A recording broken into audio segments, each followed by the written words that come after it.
What's up, everybody? TourX fan here for another weekly update. So lots of news to go over with the New York Auto Show being next week. So lots of stuff has already been revealed early online like it always is. And so we start off this week with some slightly disappointing news, and that is that Honda has revealed all the details here for the 2017 Honda Civic Si. This is the new Civic Si, but for whatever reason it's only a 2017 model, even though everyone else is rolling out 2018 models. Not sure why, but anyway, let's get to that big headline here. Now, we already knew this car was going to have a turbocharged 1.5-liter engine, the same one that's in the Civic Sport hatchback and all the other normal Civic models with that engine. And we also heard last week there was going to have 192 pound-feet of torque. That leak turned out to be true. It will have 192 pound-feet of torque, which is 18 pound-feet of torque more than the prior Civic Si with its naturally aspirated 2-liter engine.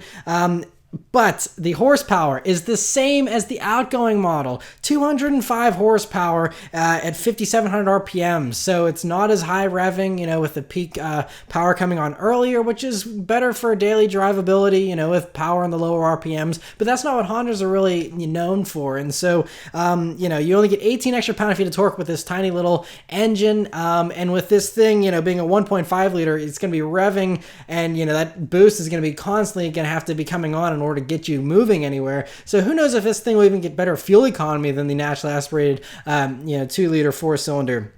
So, mechanically, now it does have some other cool things about it. It has a mechanical limited slip differential, the real deal, no electrical stuff. It's only available with a 6-speed manual, which is awesome. They actually did beef up the suspension. That's, probably going to be the biggest improvement here, honestly. The springs and anti-roll bars are firmer than before. It has adaptable shocks, and the front lower control arms are from the Civic Type R. So that's cool. Front brake rotors have been enlarged to 12.3 inches, and all the Civic SIs now run 235 wide tires.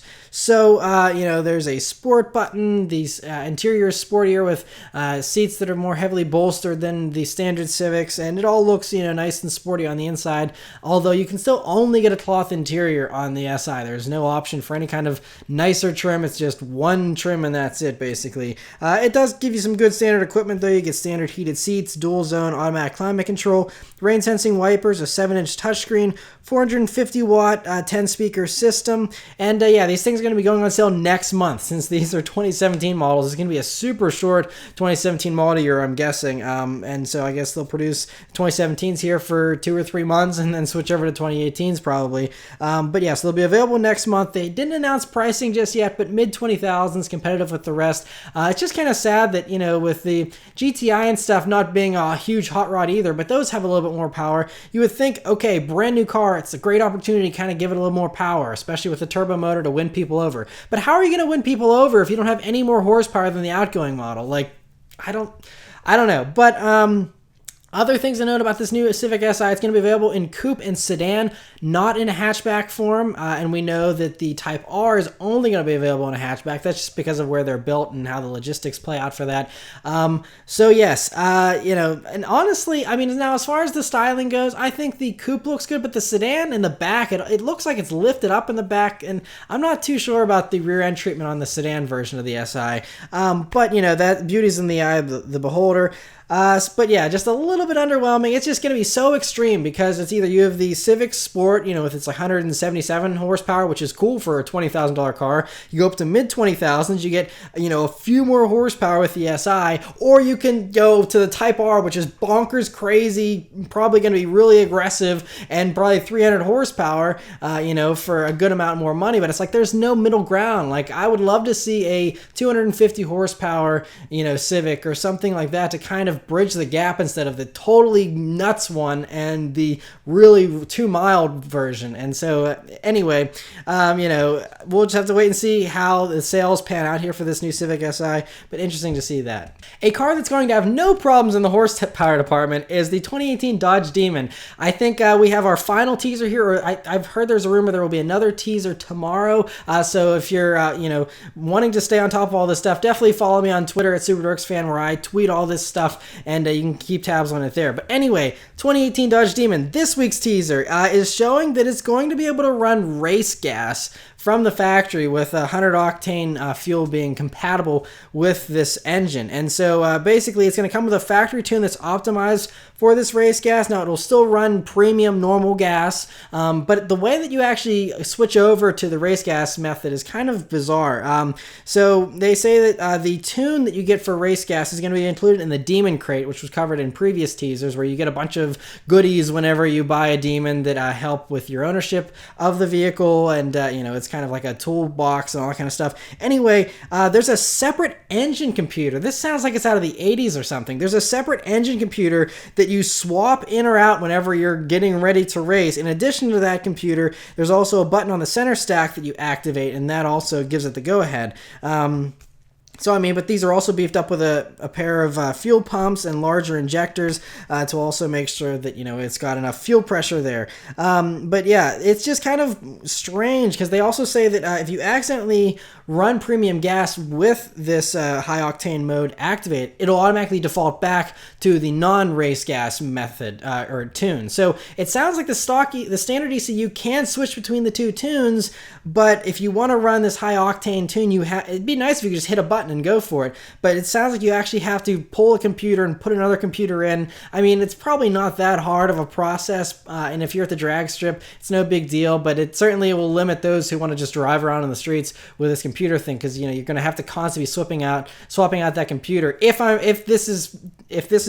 reading all this right and stuff, maybe I'm wrong. We'll hear all the details on the Demon next week. But anyway, this is a very interesting thing, and because it can run race gas now, in addition to the increased cooling like we talked about last week, that basically gives it almost like a dry shot of nitrous with using the air conditioner to cool the intake charge and everything else with this car. I mean, I would say that the high estimates for horsepower are now the more appropriate ones, because there is no way this thing's only doing 50 or 100 horsepower more than a standard Hellcat. This could break even 1,000 horsepower. I mean, who knows? We'll have to wait and see.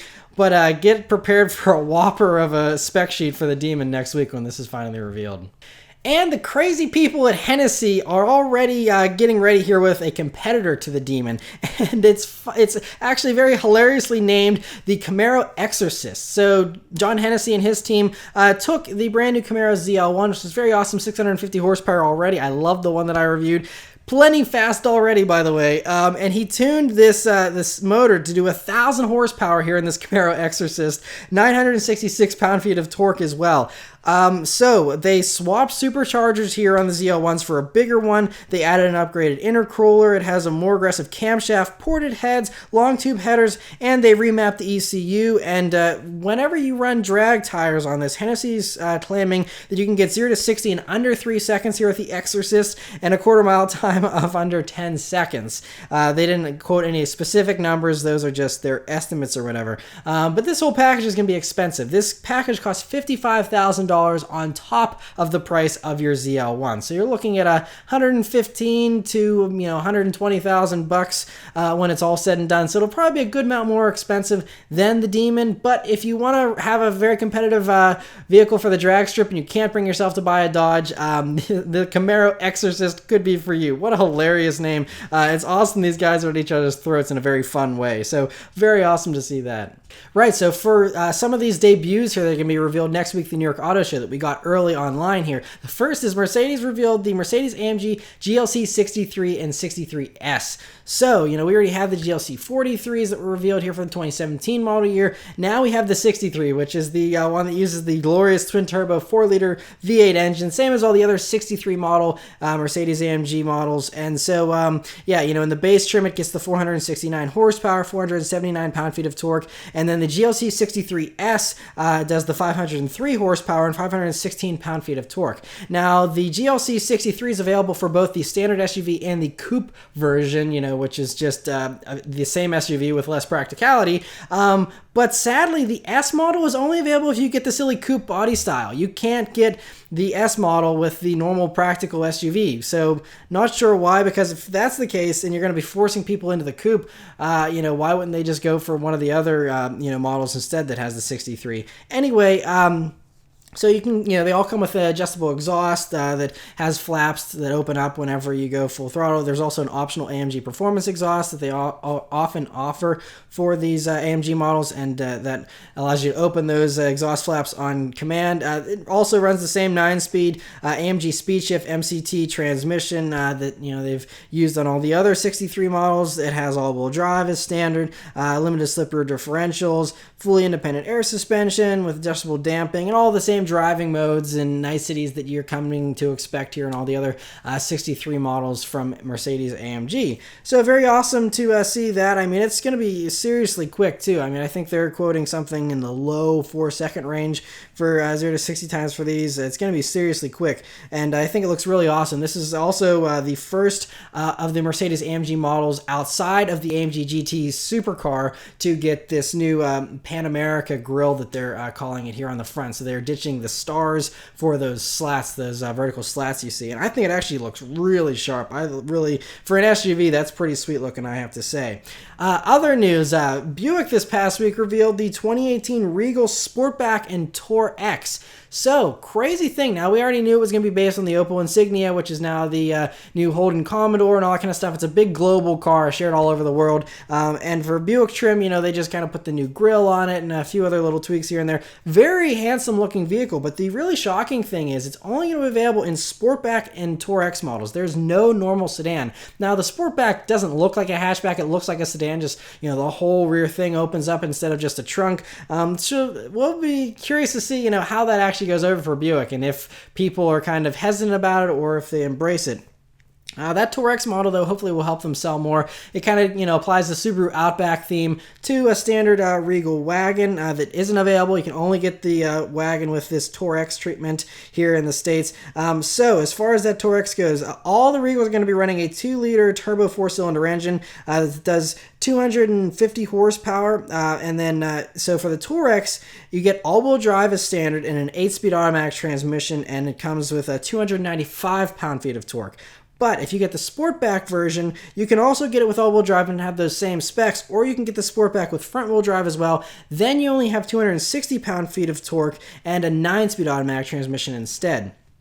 So just, minor differences there. But, cool to see that TourX. I think it actually looks pretty good. Buick makes some beautiful cars here. And so hopefully this helps get some people away from the standard normal SUVs and, give them this additional practicality with the TourX without, the large SUV proportions. So cool to see that. And it's also the first wagon from Buick since the Roadmasters from the 90s. So very curious to see how a Buick wagon does in this day and age. Another GM vehicle that was debuted was the 2018 Chevy Tahoe RST, which stands for Rally Sport Truck, and it looks a little bit cooler. It is partially an appearance package, and on the Suburban it's only available as an appearance package, but here on the Tahoe you get a bunch of extra goodies. Now they are advertising that you can get this package with some GM performance stuff that's popular, I guess, including a Borla exhaust and Brembos that are available that you have to order onto your Rally Sport truck here.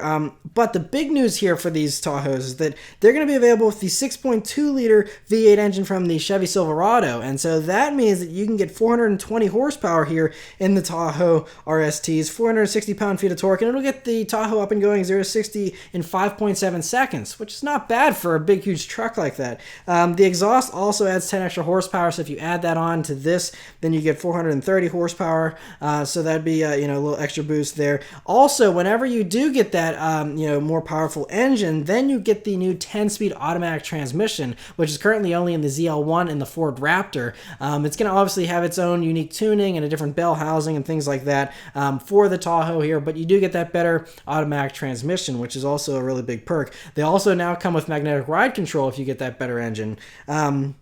So yeah, it's available with both 4-wheel drive and 2-wheel drive, and they're going to be available in the fall. So very cool appearance package. No pricing was announced. Probably won't be cheap, but a very cool option there, for those that want a faster Tahoe and want, factory warranty and all that kind of stuff. Very cool to have that. Back to some other wagons and crossovers and whatnot. Subaru has officially revealed both the new 2018 Crosstrek and 2018 Outback. First for the Crosstrek, it's the same new features as the Impreza, the same basic kind of trim levels for the most part. It now comes with a nicer interior from the 2017 Impreza with Apple CarPlay, Android Auto, and all the other improvements, with eyesight and things like that on various trim levels. The biggest news here for the Crosstrek is for those that want a manual, you can still get a manual, thankfully, in both the base and the premium trims, not on the limited trim there. But the biggest news about that manual is that in the previous Crosstreks, it was a 5-speed manual. Now, thankfully, it's a 6-speed manual. No extra horsepower over the 2017 Impreza, which is 152 horsepower. So it's nice that you can at least have the 6-speed manual so you can get some better fuel economy there on the highway if you do get that manual. And I mean, a 5-speed manual, it's just pretty dated these days, so it's good that they upgraded that. And that's really it as far as the new Crosstrek. They're going to be available here, I think, in the next couple of months. And so, it looks good. Basically the same look as the 2017 Impreza, just jacked up a little bit, with the more aggressive body cladding, and that's about it. And then the 2018 Outback, it's all the same improvements that we already saw at the Chicago Auto Show on the 2018 Subaru Legacy. The same larger headlights there that are a little more aggressive looking and can turn into corners there to help aid your cornering lighting at night there, and so that's cool. The same revised taillights, same improvements to the interior as the 2018 Legacy, including Apple CarPlay, Android Auto once again. And so this means now that all 2018 models get Apple CarPlay and Android Auto from Subaru, I believe, except for the BRZ and the WRX. Those are the two redheaded stepchildren in the Subaru family that they just leave off in the corner there. So yes, other things to note though, they have more refinement. They're advertising about the new Outback, and it's going to be quieter, and all the basic refinement and improvements that you come to expect with the refresh and things like that. And overall, a nice, good little mid-cycle refresh. Speaking of refreshes, Mitsubishi has revealed the 2018 Outlander Sport refresh. It has minor tweaks to the front and rear bumpers. You can get a panoramic sunroof in it now as part of a touring package, and the head unit in the Mitsubishi now has Apple CarPlay and Android Auto as well. So nice to see that they've also included that and gone up to the times here. And then there's a couple new teasers here that we don't have the full reveal yet for the New York Auto Show, but we do have a teaser. The first is a 2018 Lexus LS500 F-Sport. Now, all we see is a rear end shot. It doesn't look really any different than a standard LS500, so we'll have to just wait and see, next week whenever all the details are revealed on that and, what cool stuff there is with that. Another teaser is Infiniti has teased the QX80 Monograph SUV concept, which is obviously going to hint at their full-size SUV that they're going to be, probably coming out with later this year. We know with Infiniti, their concepts never stray too far from the production models, and they're very good about making the production versions look just as beautiful as the concepts usually. So we can bank on it looking mostly like that. We'll see more shots of it, of course, and more details next week at the New York Auto Show whenever it's officially revealed. But does look really mean and imposing here from that first teaser shot. Other Infiniti news is they announced this week that there's going to be a new sport exhaust kit for the Q50 and Q60, and it's available for all models and engine sizes, so it's going to sound different depending on obviously what engine you're running and whatnot, but it sounds pretty good. I'll include a link in the description below to an exhaust clip that they posted up on SoundCloud, and it actually sounds, like I said, pretty good, and it's pretty cheap. That's the greatest thing about it. Now, this is something you add at the dealer, and so you can get it with or without mufflers too, which is also very bold for a manufacturer thing. Without mufflers, it's $589 plus installation, and with the mufflers, it's $681 plus installation. So very, very reasonable. It doesn't sound like it's active or have any kind of switch or anything, so that's, it's a little bit more basic than some of the other companies' offerings, but it's still cool to have a louder exhaust, because that was one thing that the Q50 Red Sport needed for sure whenever I reviewed that. And one other car that's a little disappointing here is Nissan has revealed a new 2018 Nissan 370Z Heritage Edition.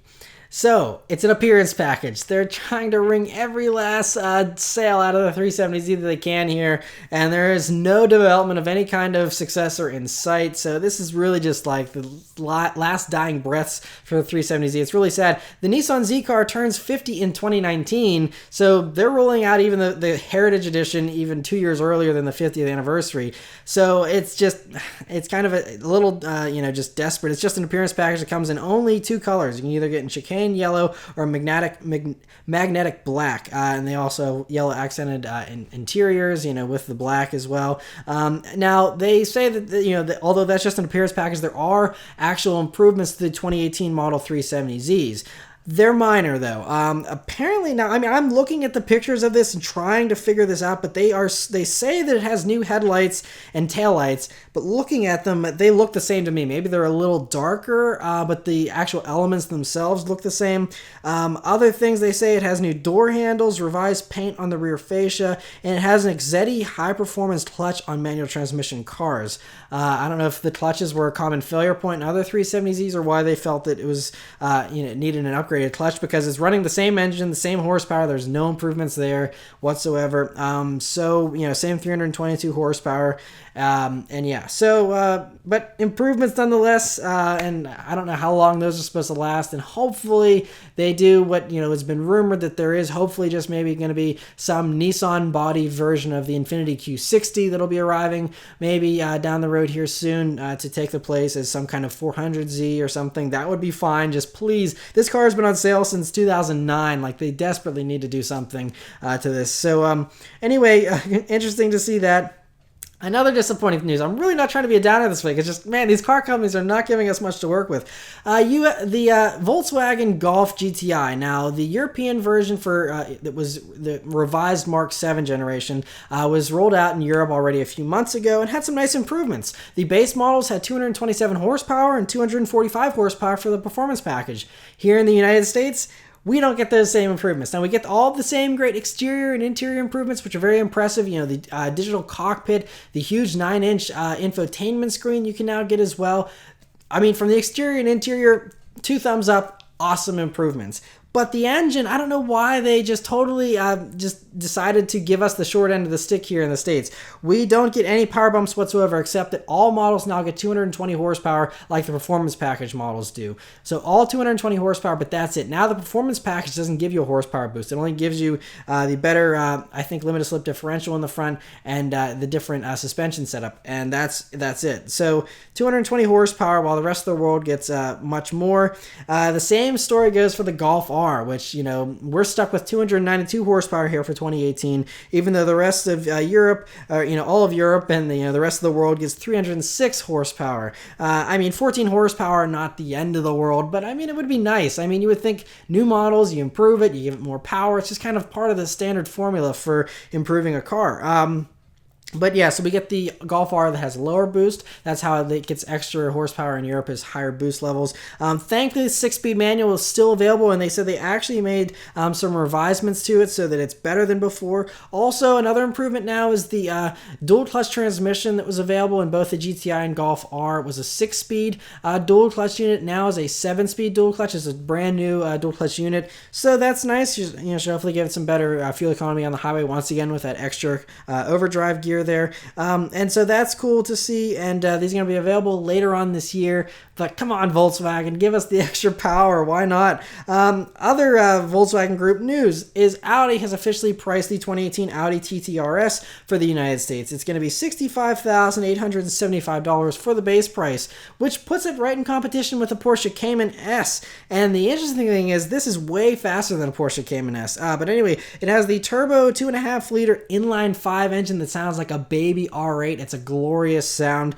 400 horsepower, 354 pound-feet of torque. They say that in the European specification, it only weighs 3,175 pounds. Might be a little more here for the States, but still pretty lightweight as well. But here's the thing. 0 to 60 for this thing, 3.6 seconds. That's supercar levels of power, supercar levels of performance at least, for $65,000. They come standard with all-wheel drive, and they all come standard with a dual-clutch transmission. You cannot get a manual, but that's been that way for a while now with the TTRS.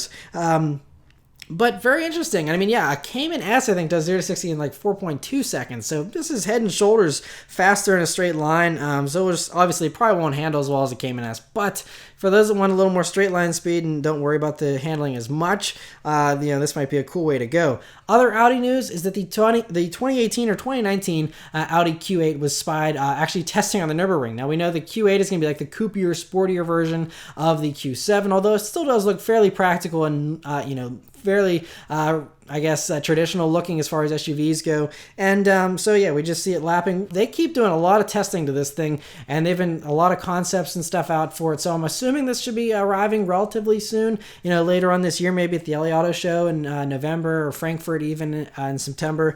So, but cool to see that running around. Another vehicle that was spied testing was the Lamborghini Huracan Performante Spyder, which is kind of funny. Now, the previous Performante was a Spyder back in the day. The Performante was the convertible version of the Superleggera.